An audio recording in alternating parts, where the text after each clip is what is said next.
told me to avoid.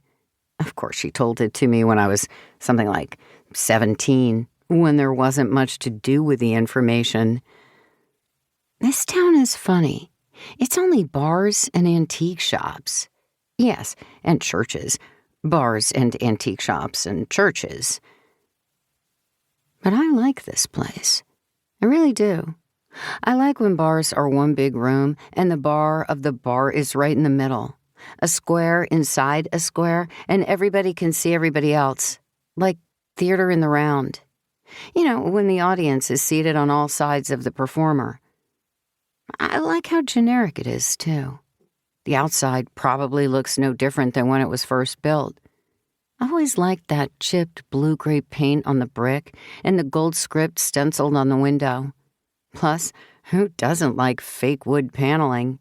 And that blackboard with the drink specials on it. How do they make the writing glow like that? I wonder what my sister would think of this place. I can't see her choosing it. And again, sometimes she'd surprise you. She's always had a way of making things work. She'd probably think this place is funny. Like the air conditioner in the window, she'd get a kick out of the garbage bag taped around the sides. Ah, yes, she'd say. It has all the modern amenities. It's like a black lung, that thing, sucking in and out. I love it.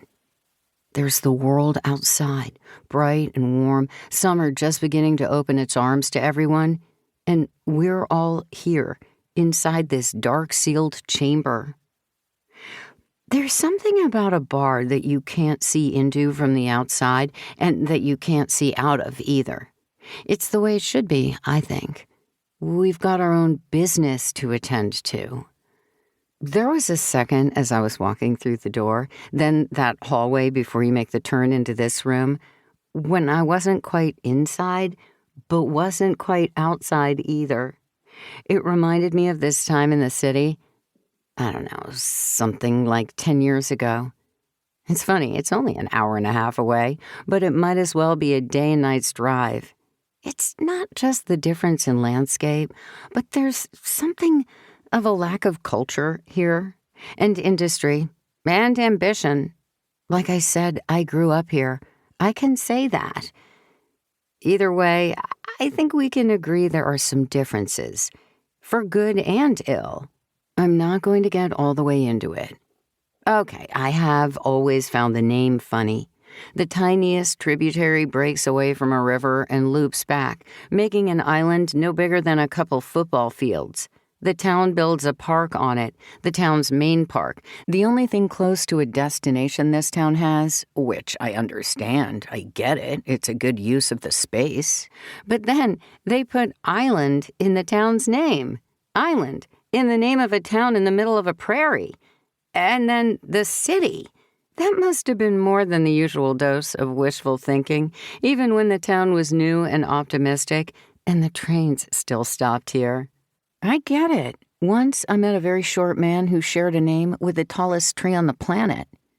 It's just that this town is closer to not existing than it is to being a city. You have to admit that's funny. When Mom still lived here, she'd tell Sister, who'd then tell me, all about Island City's most thrilling developments, like when they finally tore down the train station. I pictured tractor shovels slowly pushing into its side, the thing putting up as much resistance as a sandcastle. Walking down here, I saw the field where it used to be. A lovely array of empty bottles and an old TV, if I'm not mistaken. Then I came in here, and I remembered. It was June or July, a warm summer night after work. It was really nice, I remember. Still light out. I was outside the big art museum downtown, waiting to be let in for a reading. Some famous writer was there, and a not small group of people had gathered. I don't know why it was taking so long, but when they finally funneled us in, one at a time, it was through the revolving doors of the side entrance. The door's glass was opaque white, so that you couldn't see anything on the other side, only dark shapes. When it was my turn and I stepped inside the door, I realized